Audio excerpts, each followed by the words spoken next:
Y con esto cerramos las transmisiones, no quiero decir para siempre, pero al menos para lo que es preparación de examen de grado, llegamos hasta acá. Vamos a partir con el derecho procesal, juicio ordinario mayor cuantía, que es súper importante, es quizás uno de los temas más pajeros que existen dentro del derecho, pero es súper importante porque si se los preguntan, tienen que responder, y es plausible que se los pregunten. Bien, el juicio ordinario de mayor cuantía es un procedimiento declarativo de aplicación general y supletorio respecto de otros procedimientos. Es escrito y está destinado a resolver en primera instancia los conflictos que dentro de éste se promuevan. El juicio ordinario de mayor cuantía, entonces, es un procedimiento declarativo de aplicación general y supletorio respecto de otros procedimientos. Es también escrito y está destinado a resolver en primera instancia los conflictos que dentro de éste se promuevan. Bien, está regulado en el libro segundo del Código de Procedimiento Civil. El juicio ordinario de mayor cuantía es el procedimiento declarativo por excelencia, ya que permite conocer toda clase de pretensiones sin ninguna limitación, además de tener un carácter común que, ante la ausencia de normas, permite ser aplicado. Las características del juicio ordinario de mayor cuantía son las siguientes. Podemos destacar 11 características, chulo entonces, 11 características del juicio ordinario de mayor cuantía, que son, primero, es un procedimiento civil. Es un procedimiento civil porque resuelve conflictos entre privados en el derecho privado. Es un procedimiento común y ordinario. Es un procedimiento común y ordinario, ya que se aplica siempre que el legislador no señale un procedimiento especial para un asunto determinado. Es un procedimiento declarativo. Es un procedimiento declarativo en tanto en cuanto resuelve conflictos mediante la declaración de la existencia de un derecho, mediante la modificación, contesta, constitución o extinción de una situación jurídica o la imposición de una determinada prestación. El procedimiento declarativo, entonces, en cuanto resuelve conflictos mediante la declaración de la existencia de un derecho, mediante la modificación, constitución o extinción de una situación jurídica o la imposición de una determinada prestación. Es un procedimiento contencioso porque existe controversia entre dos o más partes. Aquí opera la jurisdicción. Es un procedimiento de mayor cuantía, como su nombre lo dice, y es de mayor cuantía porque porque en este proceso los procedimientos aquí tramitados tienen una cuantía de 500 o más UTM. De 500 o más UTM. También se aplica en casos cuya cuantía sea difícil de determinar. Por ejemplo, una tramitación de una nulidad. Es un procedimiento de aplicación general.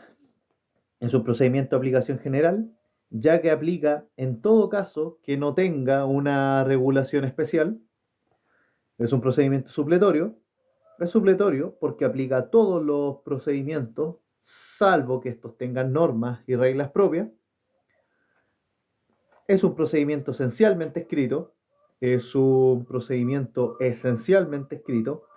Casi todo el procedimiento se desarrolla por escrito, salvo las siguientes excepciones, que son la conciliación y la práctica del medio de prueba de testigos. En cuanto a la conciliación, esto se efectúa mediante audiencia en el tribunal o vía telemática y se levanta acta y se ingresa a la carpeta electrónica. Y en cuanto a la práctica del medio de prueba de testigos, aquí los testimonios se protocolizan por escrito. Es un procedimiento de primera instancia, por su cuantía, y por su cuantía la resolución que aquí se pronuncie puede ser impugnada por medio de un recurso de apelación. Es un procedimiento de primera instancia por su cuantía y precisamente por eso la resolución que aquí se pronuncie puede ser impugnada por recurso de apelación. Aquí se aplican los principios dispositivos, aportación de parte y mediación. Se aplican los principios dispositivos, aportación de parte y mediación. Y como última característica, opera el sistema de prueba legal o tasada. Opera el sistema de prueba legal o tasada. Bien, el procedimiento o el juicio ordinario de mayor cuantía aplica en tres casos. El procedimiento ordinario de mayor cuantía aplica principalmente en tres casos. Primero, conflictos cuya cuantía del objeto sea superior a 500 UTM, conflicto cuya cuantía del objeto sea superior a 500 UTM, conflictos con cuantía indeterminada, conflictos con cuantía indeterminada y conflictos en que no existe un procedimiento especial destinado a resolverlo. Conflicto en que no existe un procedimiento especial destinado a resolverlo. Entonces, estos tres casos donde se aplica el juicio ordinario de mayor cuantía son, primero, conflictos cuya cuantía del objeto sea superior a 500 UTM, como por ejemplo, dominio o posesión de un inmueble que vale más de 32 millones de pesos. Dominio o posesión de un inmueble que vale más de 32 millones de pesos. Casi todos, la verdad. Otro caso son los conflictos de cuantía indeterminada, por ejemplo, la nulidad de un contrato. Y un tercer caso son los conflictos en que no existe un procedimiento especial destinado a resolverlo. En cuanto a que el juicio ordinario mayor cuantía es un juicio de carácter supletorio, se remiten a este todos los procedimientos especiales. Por ejemplo, el procedimiento sumario o de familia. Los requisitos para que se aplique este procedimiento son dos básicamente. Primero, que el objeto del juicio debe ser de naturaleza civil. El objeto del juicio debe ser de naturaleza civil y el fin del juicio debe ser reconocer un derecho. Y el fin del juicio debe ser reconocer un derecho. ¿Por qué? Porque es un procedimiento de carácter declarativo.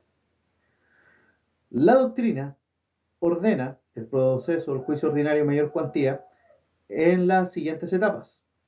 La doctrina ordena este proceso en las siguientes tres etapas que pueden estar en el procedimiento, que son, primero, las etapas de las medidas prejudiciales, que es eventual, etapa de las medidas prejudiciales, que es eventual,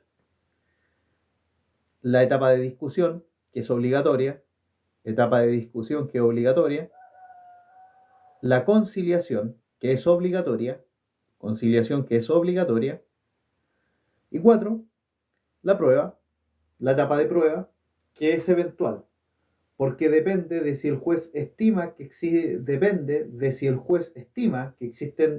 puntos sustanciales, pertinentes y controvertidos que deben ser probados por las partes. Otra etapa que tomamos en consideración es la etapa de discusión o de observaciones a la prueba, y es eventual porque depende de si existe etapa de prueba. Etapa de discusión entonces o de observación a la prueba, que es eventual porque depende de si existe etapa de prueba.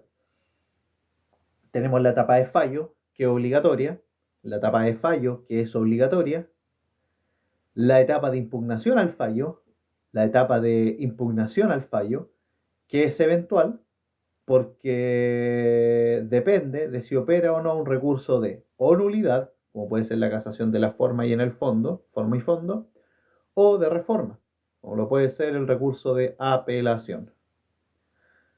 Y una última etapa dentro del juicio ordinario mayor cuantía es la etapa de cumplimiento, que es obligatoria, porque tiene lugar en el cúmplase. Tiene lugar, esta etapa de cumplimiento que es obligatoria, tiene lugar con el cúmplase.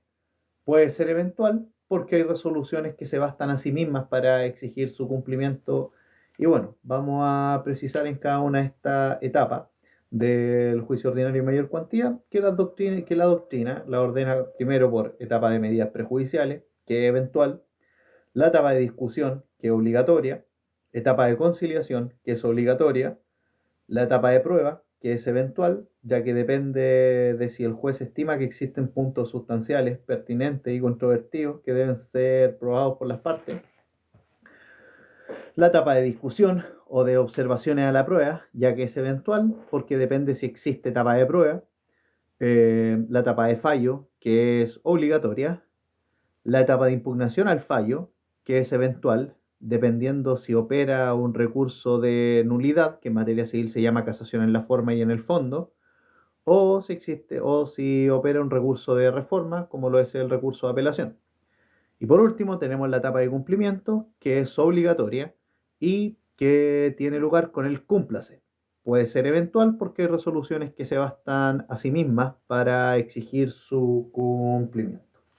Vamos a referirnos en particular a cada una de estas etapas que, bueno, son sumamente importantes.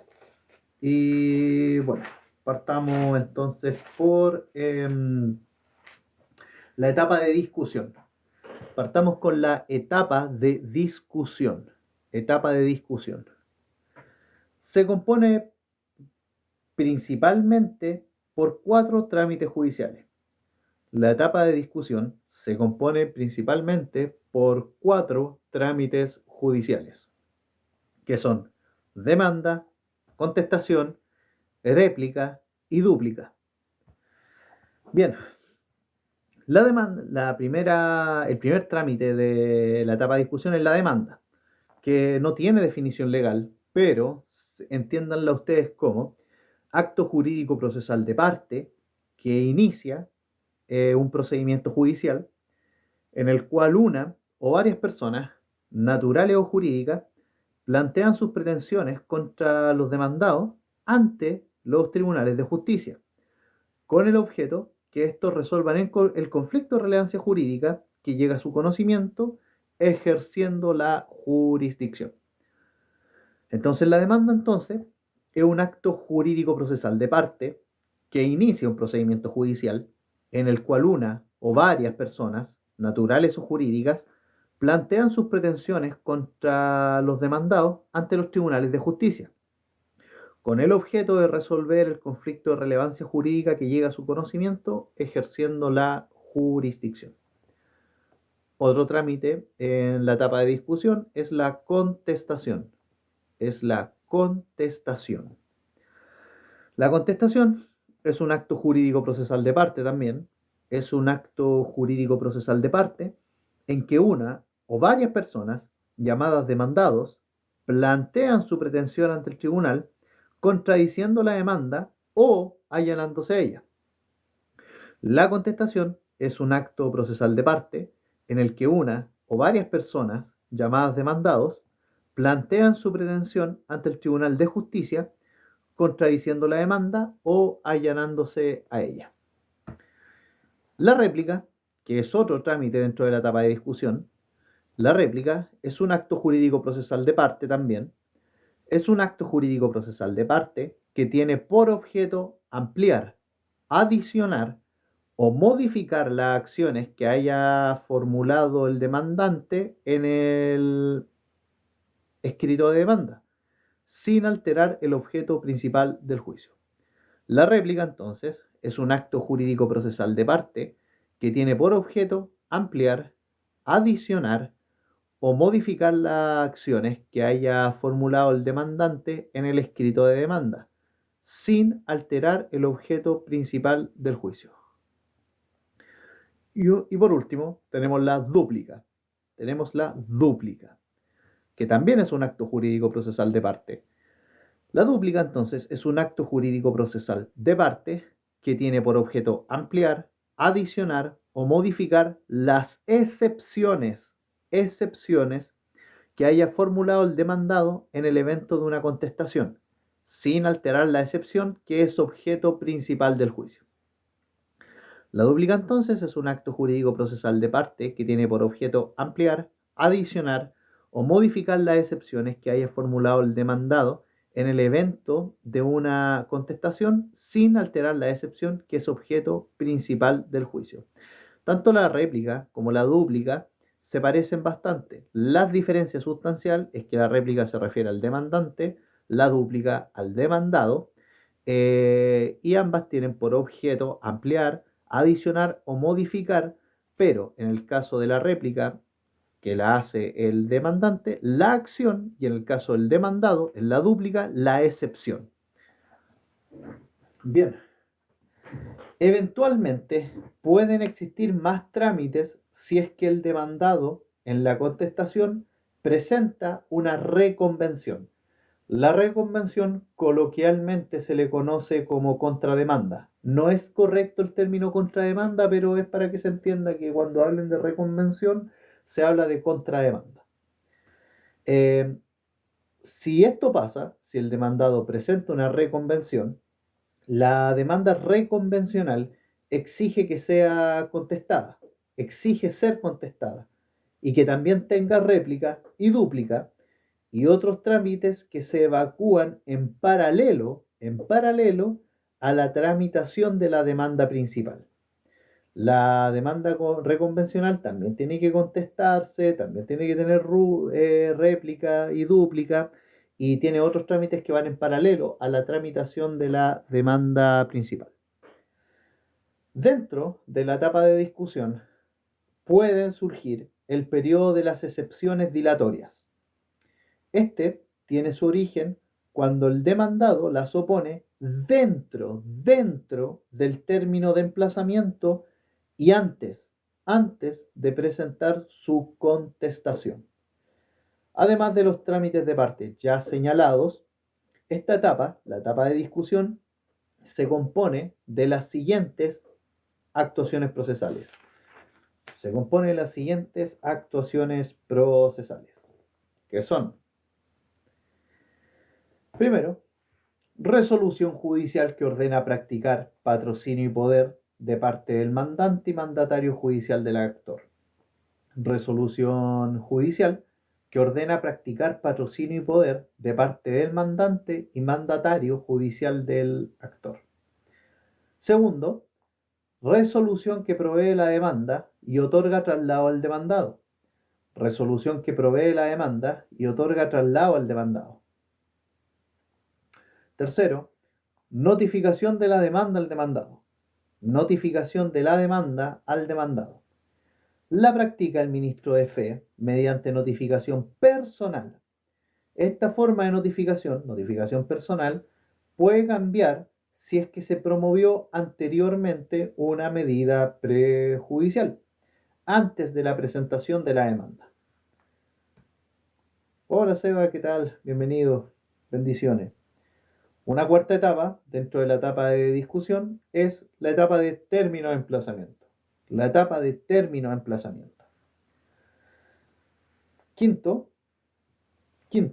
es la resolución judicial que ordena ratificar patrocinio y poder por parte del mandante y mandatario judicial del demandado. Resolución judicial que ordena ratificar patrocinio y poder por parte del mandante y mandatario judicial del demandado. Sexto trámite, que es la resolución que provee la contestación, y otorga traslado para dar pie a la réplica. Resolución que provee la contestación y otorga traslado para dar pie a la réplica. Y por otro lado, después la resolución que evacúa